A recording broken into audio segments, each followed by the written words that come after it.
Hey, Joe here from JTF Firearms. Today I'm going to show you how to put in a drop-in trigger system into the AR-15 platform rifle. I've been asked, hey, is this hard to do? What's the steps, what's the process? So, answer the question, no, it's not difficult to do. I'm going to go ahead and show you the process. In this particular build, I'm going to use the Timney single stage trigger. You can get them for about 150 bucks online, and it's a great trigger. Breaks like glass, very smooth, very simple to put in. So at the end of the video, let me know your comments below if you put this trigger system in. Let me know how it went for you. And as always, we ask you to subscribe and like the channel. Help us keep producing these videos. Anyway, let's get to it.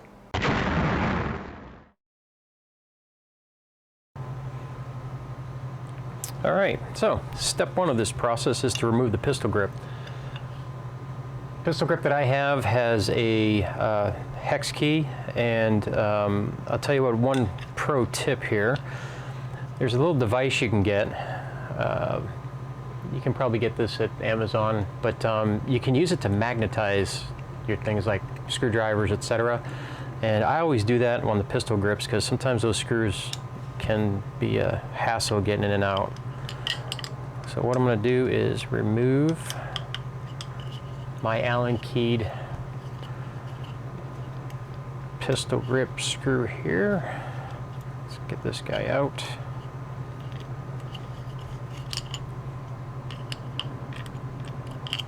And there she is.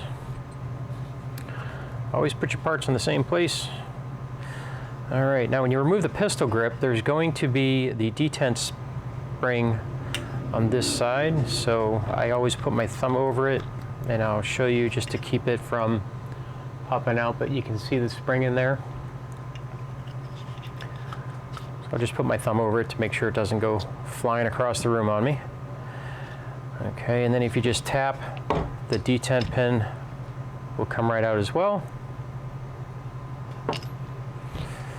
And the safety select fell right out. Okay. All right, so we've got all of our parts and pieces over there. So the next step is going to be to remove the hammer pin and the hammer.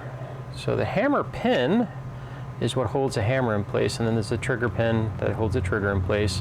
I like to use plastic tools if you need it to punch these through. Make sure you keep your hand or finger on top of the hammer so it doesn't go flying out on you. And you may have to wiggle this a little bit to get this guy out. If that doesn't work, like I said, you can use your metal punch. I'm going to go ahead and let the hammer go forward here gently. You don't want it to smack against the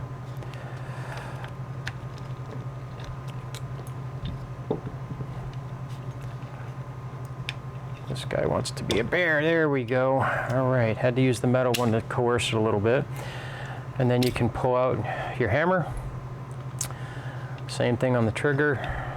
Hold down your sear in here to make sure it doesn't go. This is under spring tension. We don't need it to go flying across the room. We're going to take our pin out and then release, and the sear, and then the trigger group will come right out. Okay, so we have now a shell. All right, we've got our trigger and our hammer. We will not need these, so we're going to put those to the side. Our safety selector detent. We will not need this sear any longer. Put that to the side. Our detent spring we'll need. Our two pins we'll need. I'm going to replace these pins. You don't have to, but I prefer what's called anti-walk pins. And we'll probably replace them with anti-walk pins, but I'll show you how to do both. When you go to install these in your new trigger, they might slide back and forth until you, within the Timney trigger, there's a couple set screws here and here that you'll turn from the inside that'll actually solidify, and they usually hold these pins in place, but I don't know, I just like the anti-walking pins. And then of course you're going to make sure you save your pistol grip bolt and your pistol grip. And we'll come back and put those in as soon as we're done. So the next step we're going to do is to go ahead and install this Timney trigger. Okay, let's go ahead and get that trigger installed. Take our Timney trigger, put that in place. Safety selectors next. Get that in place. At this point, I like to put in one of the trigger pins, the bottom trigger pin, just to hold the trigger in place while we do the rest of the work. If you flip your receiver over, take your detent pin, drop it in that hole, take your spring,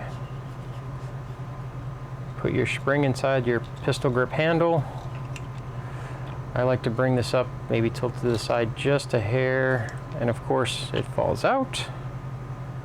That's just how things work.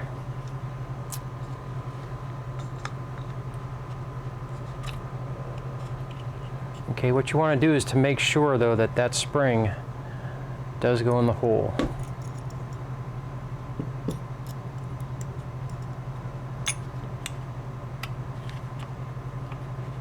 Okay. And that is in there. Okay, quick check. Yep, the detent's in there.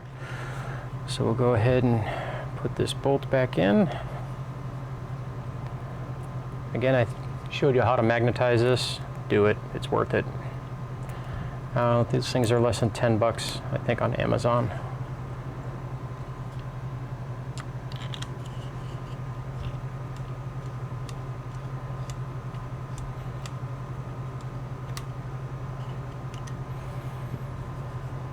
Okay. Next step is to put in your other trigger pin. Now this guy will float back and forth. Again, I'm going to show you how to put in anti-walk pins as well, but we'll use the standard pins for now, and at the end of the video we'll go ahead and replace those.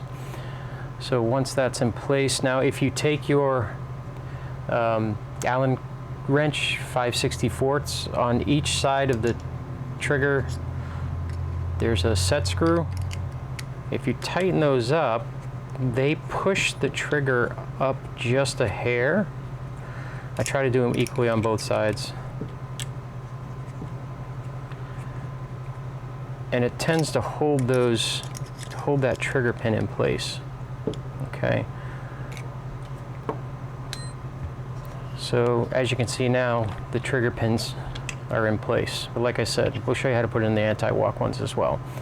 So I want to function check this to make sure that trigger is going to work. Okay, so I put my finger on the hammer or thumb on the hammer. You don't want the hammer to smack against this wall. It could crack it. So we'll put it on fire, pull the trigger, it releases, lock it back down, pull the trigger again, it releases. One more function check I'm going to have you do is pull the trigger and hold it back, let it go forward. Push the hammer all the way back down till it connects, and then release the trigger slowly and listen for a click. That means your function check is good. Go ahead and put it on safe. Pull the trigger, make sure the safety works. Fire, and there we go. Back on safe she goes. And that's the complete installation of the drop-in trigger. Doesn't matter who the manufacturer is, they all operate just about the same.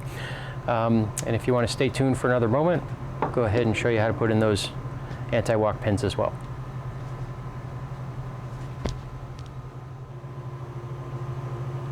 All right, let's go for putting these anti-walk pins in now. Arm Respect, Tactical Advantage, I mean, no matter which ones you buy, they're all basically the same. Arm Respect, made in USA, stainless steel pins, comes with the 2 Allen wrenches. They're, I want to say 10 or 15 bucks, something like that. They're not that expensive. Alrighty. So there's our pins and our Allen wrenches. As I said before, I prefer to use some piece of plastic so we don't mar things up. And these are going to be in here kind of tight because we tightened up these set screws. So we're going to need to loosen these quite a bit. And that will release some of the pressure on the current pins. In fact, the top one's ready to fall right out. Okay. So we take our pin, unscrew one end, slide the pin in.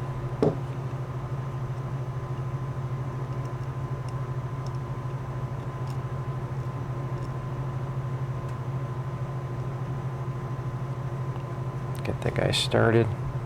I'm just holding the backside with my thumb.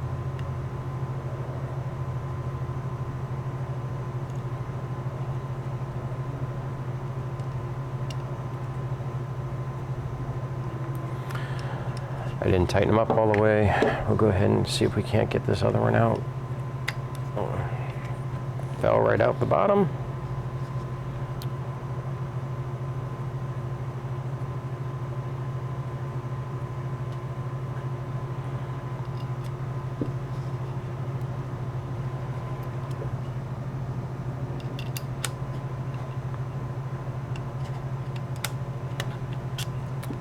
That one was giving us just a little bit more of a hard time. There we go. She popped in. Again, go on this back side. Put that side in.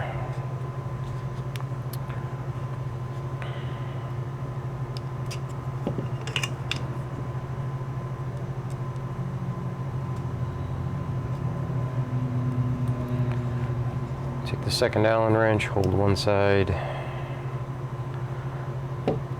tighten the other side up. Now when we're done, we still want to tighten those the inner screws on the Timney trigger. Alright, so we want to go ahead and tighten these guys back down.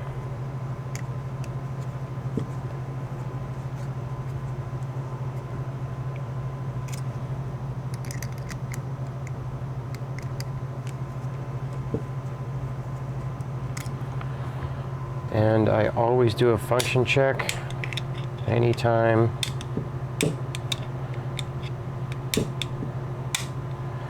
Right back on safe. And now you have your new Timney trigger, anti-walk pins, ready to put the upper receiver back on, head out onto the range.